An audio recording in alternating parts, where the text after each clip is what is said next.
이번 영상에서는 헐미 스플라인에 대해서 설명드리도록 하겠습니다. 헐미 스플라인이 파라메타릭 그 펑션 형태이기 때문에 먼저 함수의 종류를 살펴보도록 하겠습니다. 우리가 일반적으로 알고 있는 형태는 explicit 펑션이라고 합니다. 독립변수 x가 우변에만 위치하고 이 x에 의해서 y를 결정짓는 형태인데 일반적인 함수 형태죠. 예를 들어서 원의 방정식을 explicit 펑션으로 적어보면요. 식을 한 개로 깔끔하게 적을 수 없습니다. 이렇게도 적어야 되고요. 마이너스인 부분에 대해서 이렇게 적어줘야 되는 거죠. 그래서 실제로 원의 방정식을 나타낼 때는 explicit 펑션을 쓰기보다는 implicit 펑션 형태를 씁니다. implicit 펑션 형태는 독립 변수에 상관없이 모든 변수들을 조합해서 적습니다. 그래서 y는 형태로 정리되는 것이 아니라 x, y, g 이런 변수들이 섞여서 이런 형태를 가지게 되는 거죠. 그래서 원의 방정식은 일반적으로 반지름의 길이가 r인 원의 방정식은요. x의 제곱 더하기 y의 제곱는 r의 제곱 이런 형태로 기술을 하게 되는 거죠. 이런 형태의 함수를 implicit 펑션이라고 합니다. 근데 지금 우리가 다루게 될 스프라임 펑션은 이 두 함수 종류도 아니고요.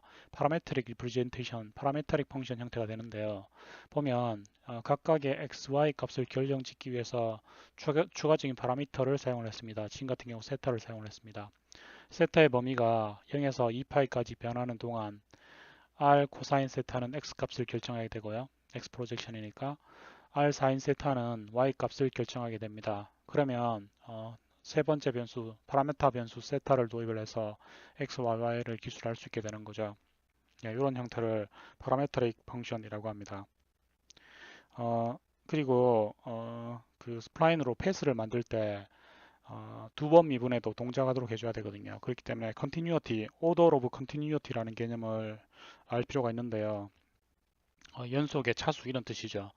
여기 보면 C의 마이너스 1 continuity라는 게 있습니다. C가 continuity를 의미하고요. 이것은 뭔가 하면 선이 연결되어 있지 않다는 뜻입니다. 연결되어 있지 않죠. 그럼 C-1이 되고요.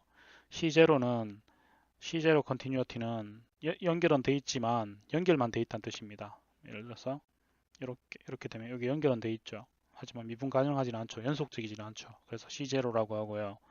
그 다음에 C1 continuity는 한 번 미분해도 연속적이란 뜻입니다. 그래서 일반적인 커브 곡선은요. 커브 곡선은 일반적으로 이렇게 커브가 이렇게 있으면 만약에 요 점이 연결 포인트면은요. 왼쪽 커브에 대해서 미분한 값과 오른쪽 커브에 대해서 한번 미분한 값이 서로 일치하면 C1 continuity를 가진다라고 합니다.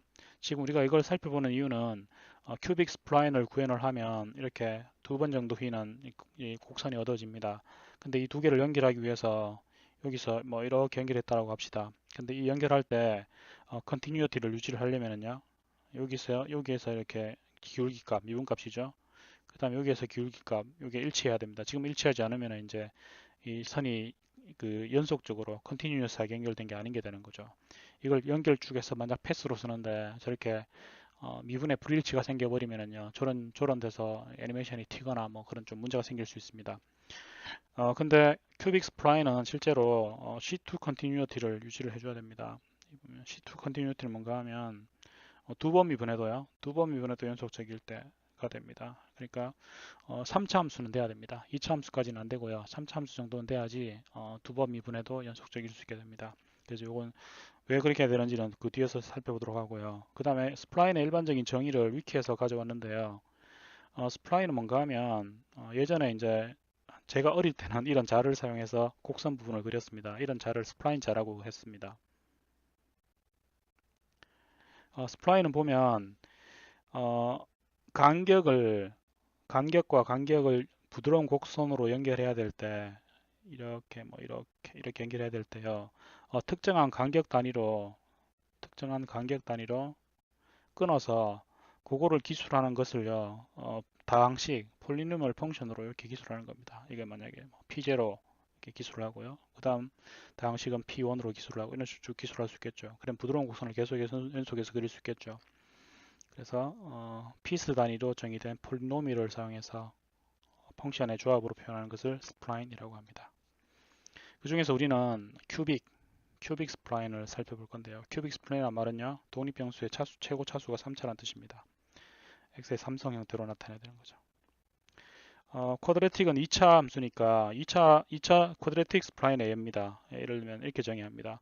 구간에서 폴리노미얼을 정의하는 거니까 마이너스 2에서 0 사이는요. 0 사이는 이렇게 정의해야 된다라고 정의를 했습니다. 그러면은 커브가 이런 커브가 되겠죠.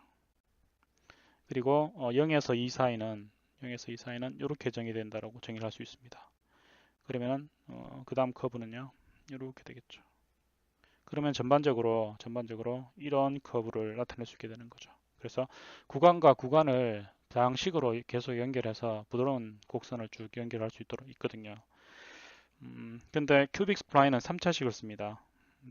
파라미터 변수 t의 최고 차수가 3차이기 때문에요. 큐빅 스플라인이고요. 가장 간단한 형태 큐빅 스플라인을 보면 x가 0보다 작을 때는 t의 3성, t가 0보다 작을 때는요 마이너스 t의 3성 이렇게 하면 음수 쪽에서는요 위로 볼록한 이런 곡선이 네, t가 3일 때는 t가 0보다 클 때는요 이런 곡선 이렇게 되겠네요. 이렇게 얻어지고요. 0보다 작을 때는요 이렇게 되겠네요. 그래서 아니네요. 이렇게 되겠네요. 이 곡선이니까. 그래서 이제 이런 곡선을 이렇게 얻을 수 있는 겁니다. 큐빅 스플라인 형태가 됩니다. 그래서 이것을 좀 더 제어하기 쉽게 큐빅 스플라인 중에서도 여러 가지가 있는데요. 그 중에서 제어점을 지나면서 그 제어점의 기울기로 제어를 하면 이 제어가 쉬워지거든요. 그렇게 구현한 게 허미 스플라인입니다. 이것은 스플라인의 수학적인 정의인데 보면 임의의 구간 AB에 대해서 실수값을 출력을 합니다. 근데 A와 B는 임의의 K에게 구간으로 나눠져 있고요. 임의의 구간 K를 P라고 했을 때 그것은 어떤 ST라는 펑션에 의해서 기술되는데요. T의 범위가 0에서 1 사이일 때 이렇게 기술되는데 각각의 ST는 다항식으로 구성되어 있는 거죠. 그때 그 다항식의 최고 차수를 그 스플라인의 오더라고 하고요. 만약에 파라미터 U에 대해서요. 지금은 T니까 T에 대해서 그게 제곱이면 쿼드레틱 스플라인, T의 3성이면 큐빅 스플라인이라고 하고요. 실제로 뭐 넙스 같은 데서는 T의 5성 이런 것도 씁니다. 차수를 높이면 컨트롤 포인트를 조정했을 때 그 다음 컨트롤 포인트의 영향을 줄여서 그 물체 왜곡을 좀 줄일 수 있거든요. 근데 지금은 T의 3성에 해당하는 큐빅 스플라인을 살펴보도록 하겠습니다. 큐빅 스플라인은 스플라인인데 최고차가 3차입니다. 이런 스플라인이고요. 그 다음에 어떻게 기술하는가 하면 그 양 끝점의 미분값과 그 점의 위치로 기술을 합니다. 그게 큐빅 허미 스플라인입니다. 인터벌은 0에서 1이라고 가정을 하고요. 그 다음에 시작 위치 P0를 하나 주고요. 그 다음에 끝위치 P1을 줍니다. T가 0일 때는 P0, T가 1일 때는 P1이 되는 거고요. 그 다음에 T0일 때 그 탄젠트 값, 그 점에서의 미분값, 그리고 T1일 때 역시 탄젠트 값을 줘서 방정식을 기술을 합니다. 그림으로 그려보면 이렇게 됩니다. P0 주고요. 그 다음에 P1을 줍니다. 그리고 P0에서의 탄젠트 값, 기울기가 이 방향이라야 된다. P1에서는 이 방향이라야 된다. 이렇게 주는 거죠. 그러면은 P0, P1, 다음에 M0, M1 정보를 이용을 해서 곡선을 이렇게 생성할 수가 있습니다. 이렇게 생성할 수 있겠죠. 이렇게 하는 게 허미 스플라인입니다. 실제로 구해보면요. P0의 개수가 이렇게 구성이 돼야 되고요. M0의 개수가 이렇게 구성이 돼야 되고요. 그 다음에 P1의 개수가 이렇게 구성이 돼야 되고 M1의 개수가 이렇게 구성이 돼야 됩니다. 이때 T는 0에서 1 사이입니다. 그래서 지금 요 비디오 시리즈에서는요.